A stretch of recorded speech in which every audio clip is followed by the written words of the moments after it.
अस्सलाम वालेकुम। Today's lecture is about research paper कि रिसर्च पेपर क्या होता है। हमारे इधर अक्सर जो बच्चे होते हैं वो बीएस भी कर लेते हैं, इवन एमफिल लेवल पे भी होते हैं, एमफिल भी कर लेते हैं, उनको पता नहीं होता कि रिसर्च पेपर क्या होता है। सबसे पहले जब आप कोई ना कोई काम करते हैं, कोई लैब वर्क करते हैं, ठीक है? आपने कोई लैब में जाकर खुद काम किया है या इवन लैपटॉप पे किसी सॉफ्टवेयर पे कोई काम किया है और वो काम इनोवेटिव है, ठीक है?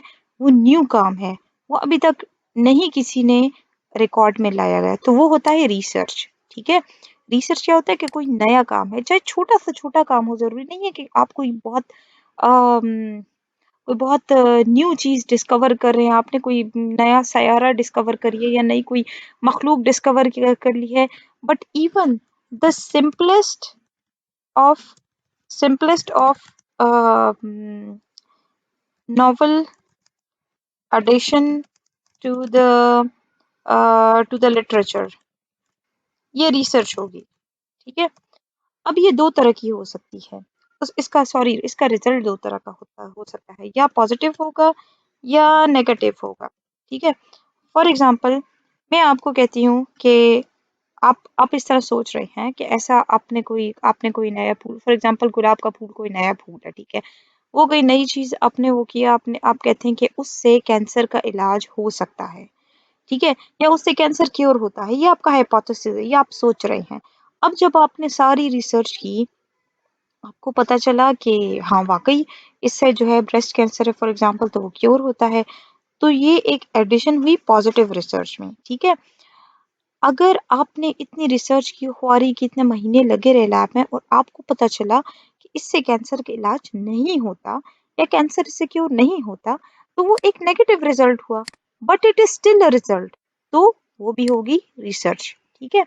ये थोड़ा सा मैंने बताना था रिसर्च के बारे में, चाहे आपका पॉजिटिव रिजल्ट आए, नेगेटिव रिजल्ट आए, वो एक अगर न्यू एडिशन है, नॉवल एडिशन है लिटरेचर के लिए, अगर किसी और ने इस चीज पे काम नहीं किया हुआ, तो वो रिसर्च होगा, ठीक है?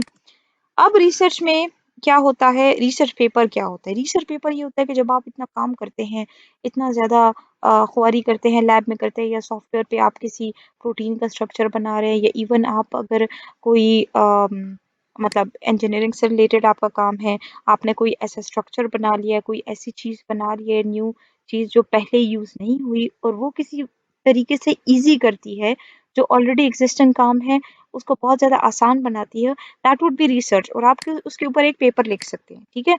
अब रिसर्च पेपर के कुछ पार्ट्स हैं जो बहुत बहुत ज़्यादा इंपॉर्टेंट है, उसके बगैर आप रिसर्च पेपर नहीं लिख सकते, ठीक है ना? पहला पार्ट है उसका टाइटल, ठीक है? The first thing is title, sorry. Title ये होगा कि आप जो भी काम कर रहे हैं, उस सारे की एक समरी एक लाइन में बताएंगे, ठीक है? For example, the effect of rose flower on breast cancer, ठीक है? ताकि जो पढ़ने वाला है ना, तो उसको समझ आए कि ये जो मैं पढ़ रहा हूँ, ये जो आर्टिकल में पढ़ रहा हूँ, ये किसके मुतालिक है, किस चीज़ के मुतालिक है। इसी तरीके से और भी चीज़ें हैं, जैसे कि ये एक रिसर्च आर्टिकल है, इसका यहाँ पे सबसे ऊपर लिखा हुआ है टाइटल, ठीक है? मैग्नीट्यूड ऑफ डायबिटीज और उसकी कॉम्प्लिकेशन जो है वो डायबिटिक पेशेंट में इन इथोपिया, ठीक है? तो ये भी एक रिसर्च है, उसने इथोपिया में काम किया हुआ है, और ये जो है, ये अब जो मेन चीज़ होती है वो टाइटल होती है। अगर मुझे डायबिटीज से, टाइटल क्यों ज़रूरी होता है? अगर मुझे डायबिटीज से रिलेटेड चीज़ चाहिए होगी, तो वो मैं टाइटल में सर्च करूँगा, अगर वो टाइटल में वो चीज़ होगी, तो वो यहाँ पे हमारे जो सर्च बार है वो आ जाएगी, तो सर्च बार में मैं देखूंगा कि यार कौन सा जो आर्टिकल है वो मेरे से रिलेटेड है। फॉर एग्जाम्पल यहाँ पे मैं लिखती हूँ डायबिटीज इन पाकिस्तान, ठीक है? तो यहाँ पे मुझे जितने भी आर्टिकल्स आ रहे हैं, वहाँ पे देखिए diabetes Pakistan, diabetes Pakistan, diabetes Pakistan, इससे रिलेटेड जितने भी आर्टिकल्स हैं वो यहाँ पे नजर आ रहे हैं, ठीक है? अब इसीलिए हमारे पास एक तो ये टाइटल की इसलिए अहमियत होती है, ठीक है? जो मेन काम है उसकी समरी इन वन लाइन, ताकि आसानी हो सर्च करने के लिए, ठीक है? दूसरा बंदा आपका काम को सर्च करे तो उसको आसानी से पता लग जाए। अब दूसरा चीज जो होती है वो होती है author name and affiliation. Affiliation कहते हैं कि आप कौन से इंस्टीट्यूट से एफिलिएटेड है। ऑथर नेम का तो पता है ना, मुसन्निफ कौन है, ये किसने लिखा है। अब ऑथर नेम में किस किस का नेम आ सकते हैं। ऑथर नेम में आपका नाम आ सकता है, ठीक है। दूसरा आपके प्रोफेसर का नाम आ सकता है, ठीक है। तीसरा आपके जो है वो जिसने हेल्प की हुई है उसका नाम आ सकता है, ठीक है। जिसने फाइनेंस किया हुआ है आपके प्रोजेक्ट को, फॉर एग्जांपल आपके पास रिसर्च करने के पैसे नहीं थे और आपके किसी प्रोफेसर ने कहा है कि यार मैं काम नहीं कर सकता, बस मुझसे पैसे ले लो, ठीक है। पैसे लेकर और ये जो भी आप लोग काम कर रहे हो मुझे साथ साथ बताते रहो, जैसे कि अक्सर कंपनीज करती है, सेफ गार्ड वगैरह हो गई या और इस तरह की कंपनीज करती हैं कि यार हमसे बैठ के यहाँ पे काम नहीं होते, वो दे देती हैं, फंडिंग देती हैं, ठीक है। फंडिंग देती है, कहती है कि हमारे फलां सीईओ का या फलां बंदे का या एक्नॉलेजमेंट्स में या और चीज़ों में इस तरह लिख लो कि भाई इस चीज़ को फंड इस बंदे ने किया है ना। अगर किसी बंदे का नेम हो तो ऑथर में कहते हैं कि लिखना हो तो ऑथर में लिखते हैं, वरना फंडिंग का अलहदा भी ब्लॉक होता है, ठीक है ना। या फिर कुछ लोग इस तरह से कहते हैं यार पैसे लो, ठीक है, क्योंकि ये रिसर्च पेपर जो छपता है ना, ठीक है ना, तो वो भी पैसों का छपता है। अब वो ये भी हो, जैसे आम रिसर्च पेपर कुछ अच्छे जर्नल्स के जो होते हैं वो $2000 के छपते हैं, $2500 के, 4500 के, 5000 के। तो अब हम गरीबों के पास तो इतने पैसे होते नहीं है कि हम लोग मतलब उसको वो कर सकें, दे सके, पैसे दे सके। तो हमें जो है ये जो ह्यूज इन्वेस्टर्स या बिग फिश वो क्या होती हैं, इनको मैं कहूँगी जो भी लोग जैसे कि डिपार्टमेंट के हेड होते हैं उनकी अच्छी खासी तनख्वाहें होती हैं, 8-8 लाख, 15-15 लाख, ठीक है। तो हम लोग तो इतने नहीं दे सकते, हमारे पास तो जॉब मिल जाए तो बहुत बड़ी बात है। तो अक्सर ये जो बिग फिश होती है ना, जो हेड ऑफ स्टाफ वगैरह ये होते हैं, वो कहते हैं यार पेपर में हमारे नाम लिख दो और फिर बाकी जो है हम तुम्हें पैसे दे देंगे, इस पेपर को छापने के पैसे हम दे देंगे। या अक्सर ये होता है कि बाहर जो ममालिक होते हैं जैसे कि ये सऊदीया वगैरह, उन लोगों के लिए तो ये पैसे देना कोई इतनी इशू की बात नहीं है। या जो यूएस वगैरह, चाइना वगैरह होते हैं उनके अपने अपने फंडिंग्स होती है, पाकिस्तान में इतनी नहीं होती और जगह पे होती है। तो वो कहते हैं कि यार हमारा नाम लिख दो सेकंड नंबर पे या थर्ड नंबर पे, या इस तरह 2-3 बंदे मिलके वो कर लेते हैं, तो उनके आप नाम लिख देते हैं और उनके वो मतलब कि ऑथर नेम में उनका नाम आ जाता है और आपका पेपर पब्लिश हो जाता है, ठीक है। तो ऑथर नेम में आप इन लोगों के नाम भी लिख सकते हैं, इसमें आप अपने चपरासी का भी लिख सकते हैं, कोई किसी को कुछ पूछने वाला नहीं है कि ये बंदा है कौन, ठीक है। कोई आके घर में आपके टेलीफोन नहीं करेगा, बट दैट्स अनप्रोफेशनल। ये जो ह्यूज इन्वेस्टर और बिग फिश की मैंने बात की है ना, ये भी इंतहाई अनप्रोफेशनल चीज है, लेकिन ये हमारे यहाँ बहुत ज़्यादा आम है क्योंकि जो अंडर डेवलप्ड कंट्रीज होते हैं तो वहाँ पे लोगों के पास अक्सर पैसे नहीं होते, ठीक है। तो एक तो ये बात हो गई, ठीक है। अच्छा, इसमें ऑथर नेम पे वापस आते हैं कि ऑथर नेम्स में आप किसी का भी नाम लिख सकते हैं जो वो हो। इसमें इम्पोर्टेंट बात ये है कि इसमें होते हैं ऑथर नेम की लिस्टिंग। लिस्टिंग का मतलब ये है, पहले होता है फर्स्ट ऑथर, फिर सेकंड ऑथर, फिर थर्ड ऑथर, या इस तरह ना up to so on.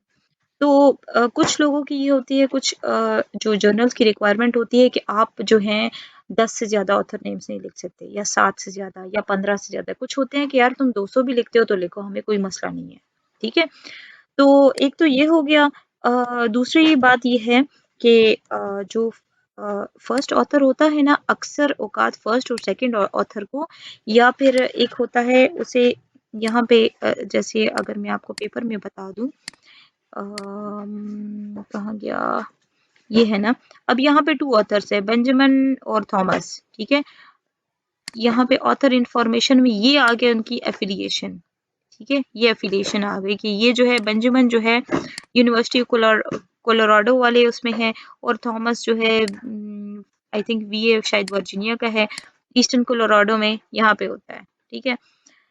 Anyways, अब ये डिपार्टमेंट ऑफ एजुकेशन का बंदा है, ये कार्डियोलॉजी का बंदा है, इसी तरह हॉस्पिटल के भी एफिलिएशन हो सकते हैं और चीज़ों के भी। एक तो जो फर्स्ट ऑथर है उसके पॉइंट्स ज़्यादा होंगे, उसका जो वज़न है ना, अगर आप किसी जगह पे अप्लाई करते हो उसके लिए मतलब स्कॉलरशिप के लिए अप्लाई करते हो, या फिर आप कहीं पे प्रमोशन के लिए आपकी जॉब है, आप कहीं लेक्चरर हो, असिस्टेंट प्रोफेसर हो, तो जो फर्स्ट ऑथर होती है ना उसकी ज़्यादा वैल्यू होती है, उसको पॉइंट ज़्यादा मिलते हैं, सेकंड ऑथर को उससे कम मिलते हैं, ठीक है। फर्स्ट ऑथर के जितने पॉइंट्स अक्सर मिलते हैं कॉरेस्पॉन्डिंग ऑथर को, ठीक है, कॉरेस्पॉन्डिंग ऑथर को, ये तकरीबन ये इन दोनों को सेम पॉइंट्स मिलते हैं। तो इसका ज़रा सा ख्याल रखिएगा कि अगर कोई कहे कि मैं कॉरेस्पॉन्डिंग ऑथर का फिर काम ये होता है कि वो रिस्पॉन्ड भी करता रहता है ना, कि जब आप अपना सेंड करते हैं रिसर्च पेपर, किसी को सेंड करते हैं कि ये जो है जी आप मेरा रिसर्च पेपर पब्लिश करो फलां फलां जर्नल में, ठीक है, तो वो क्या करते हैं, वो फिर कहते हैं कि यार फर्स्ट ऑथर कौन है, कॉरेस्पॉन्डेंट ऑथर कौन है। अक्सर ये दोनों एक ही बंदे होते हैं, ठीक है, तो वो उसकी जो वैल्यू है वो ज्यादा हो जाती है उस बंदे की, ठीक है। इसी तरह सेकंड थर्ड फोर्थ तो जो लास्ट होता है उसकी बहुत कम वैल्यू होती है, जो एंड में जितने भी होते हैं उनकी बहुत कम वैल्यू होती है, ज्यादातर फर्स्ट सेकंड थर्ड की बहुत ज्यादा वैल्यू होती है और कॉरेस्पॉन्डिंग की, ठीक है, ये बात याद रखिएगा। ऐसे ना हो आपका पेपर हो और आपका नाम एंड में आ रहा हो और बाकी सारे शुरू में आ रहे हो, इस चीज का बहुत ज्यादा ख्याल रखिएगा, ध्यान रखिएगा। और जिनके आप शुरू शुरू में लिखते हैं नाम, उनसे फिर लोग ज्यादा पैसे लेते हैं। एनीवेज, ये सिर्फ समझाने के लिए था। ये मेरे साथ बता दूं, this is not professional, this is not ethically correct, this is not morally correct, but in developing countries it happens all the time, ठीक है। अच्छा, एक तो ये हो गया ना, टाइटल, सॉरी टाइटल में समरी हो जाएगी, ऑथर नेम में आपका जो भी ऑथर आप हैं, ठीक है। एफिलिएशंस का मतलब ये है कि आप किसी हॉस्पिटल के बंदे हैं, ठीक है, या फिर आप जो हैं आप कोई यूनिवर्सिटी के स्टूडेंट हैं, या फिर हॉस्पिटल में काम करते हैं, या फिर कोई रिसर्च सेंटर है जैसे शौकत खानम वगैरह के होते हैं, ठीक है ना। आप कौन, या आगा खान का सेंटर है, या इस तरह के बहुत सारे रिसर्च सेंटर्स भी होते हैं, ठीक है। तो पहला हो गया टाइटल, दूसरा हो गया ऑथर नेम एंड एफिलिएशन, ठीक है, ये समझ आ गई। अब थर्ड चीज होती है एब्स्ट्रैक्ट। एब्स्ट्रैक्ट क्या होता है? एब्स्ट्रैक्ट उस जो भी आपका काम है उसकी समरी होती है, और वो होती है आपकी 250 वर्ड्स में। 250 वर्ड्स में आपने पूरी समरी लिखनी होती है जो भी आपका पेपर है उसकी, ठीक है। इन 250 वर्ड में आप क्या क्या लिखेंगे, कौन सी एक कोई अला बला नहीं लिखेंगे, इसमें आप स्पेसिफिक चीजें लिखेंगे। जो चीज आपने लिखी है, जो आपका टाइटल है, उसका इंट्रोडक्शन होगा, उसका मेथोडोलॉजी बताएंगे, रिजल्ट बताएंगे, कंक्लूजन, और ये सब 250 वर्ड में। 250 वर्ड कितना होता है ये इधर मैं बता रही हूँ, ये जैसे है, ये 250 वर्ड में उसने बताया है। ये इसका इंट्रोडक्शन है कि आपने क्यों किया, डायबिटीज मिलिटस ये चीज है, ये बहुत क्रोनिक है, कॉस्टली है, बहुत ज्यादा फैल रही है, ये प्रिवेलेंस इसकी ज्यादा है, ठीक है। फिर उसका मेथोडोलॉजी बता दिया, मैंने जो जो भी उसके लिए मेथड्स यूज किए हैं। अगर यहाँ पे एक और मेथोडोलॉजी वाला पेपर हो तो मजा आ जाए, रुके मैंने खोला अगर हुआ हो। ये है मेथड्स, ठीक है। इसी तरह रिजल्ट्स होता है और डिस्कशन होता है, ठीक है। यहाँ पे तो हाँ मटेरियल मैटर्स ज्यादा है, ठीक है।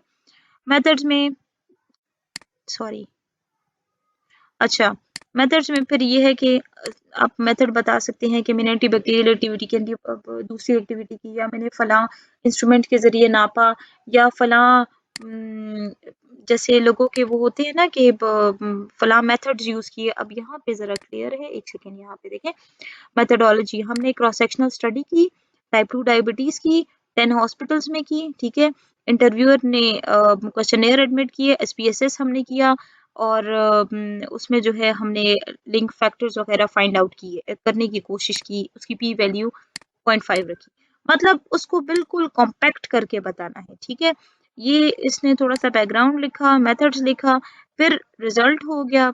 रिजल्ट में हमने जो 54 पीपल लिए थे, उनके जो भी क्रोनिक प्रॉब्लम्स थे, तो उनके हाइपरटेंशन इतना आया, फला इतना आया, ये इसका इतना आया, इतने पॉइंट्स आए, इतने पॉइंट, डिटेल में रिजल्ट नहीं, सिर्फ उसका एक खुलासा, ठीक है। वो कहानी पूरी नहीं बनानी। और कंक्लूजन, हमने इस रिजल्ट से ये कंक्लूड किया कि डायबिटीज के साथ at least one of this disease होती है, ठीक है। डायबिटीज के साथ इनमें से एक कोई ना कोई एक बीमारी साथ में एक होती है, ठीक है ना। ये मतलब कि एक मैंने एक शॉर्ट सा बता दिया है कि जिस तरीके से एब्स्ट्रैक्ट होता है, बैकग्राउंड या फिर इंट्रोडक्शन। इंट्रोडक्शन की जगह वैसे बैकग्राउंड ही बेटर होता है, बैकग्राउंड ही होता है कि आप क्यों कर रहे हो ये स्टडी। इसमें क्या इतना खास है, ठीक है। लेकिन ये 250 वर्ड्स या बहुत हुआ है, मैक्सिमम 300 वर्ड्स, इससे ज्यादा नहीं होना चाहिए। इससे ज्यादा हो तो फिर ये है कि जनरल वालों का ये यूजुअली ये मेथड होता है, वो फिर इश्यूज क्रिएट करते हैं, ठीक है। इसके बाद होता है कीवर्ड्स। कीवर्ड्स आप लेते हैं जो भी टाइटल हो उससे लेते हैं, ठीक है। कीवर्ड ऐसे वर्ड्स होते हैं कि ये वर्ड मैं टाइप करूँ ना, कोई बंदा टाइप करे तो आपका पेपर खुल जाए। कीवर्ड्स जैसे कि इसका ये टाइटल है ना, सॉरी, इसका ये टाइटल है, तो इसमें मेन चीज क्या बयान हुई है, chronic diabetes, complications, diabetic patients, या फिर ये इथोपिया, ठीक है। तो हम लोग अगर लिखेंगे तो डायबिटीज, ठीक है, कॉम्प्लिकेशंस, इथोपिया, या इस तरह के जो भी जो है आपका मतलब कि जो भी आपका जो टाइटल है ना, उसमें से 6-7 वर्ड्स मेन लेकर ऐसे वर्ड्स हों कि जो बंदा अगर आपके पेपर के बारे में, मतलब आपके पेपर निकालना चाहता हो तो वो वर्ड्स यूज करे तो एकदम से निकल जाए, ठीक है। ये हमारे पास हो गए कीवर्ड्स। फिर इसके बाद होता है इंट्रोडक्शन। इंट्रोडक्शन में क्या होता है, इंट्रोडक्शन में हमारे पास कुछ पैराग्राफ्स होते हैं, ठीक है। इंट्रोडक्शन तकरीबन 500 वर्ड्स का होता है, इससे 700 वर्ड्स तक भी जा सकता है, डिपेंड करता है आपके उस पे कि आप कितना इंट्रोडक्शन दे रहे हैं, ठीक है। उसमें होता है फर्स्ट पैराग्राफ। फर्स्ट पैराग्राफ में आप ये लिखेंगे ये इशू क्यों है, ठीक है।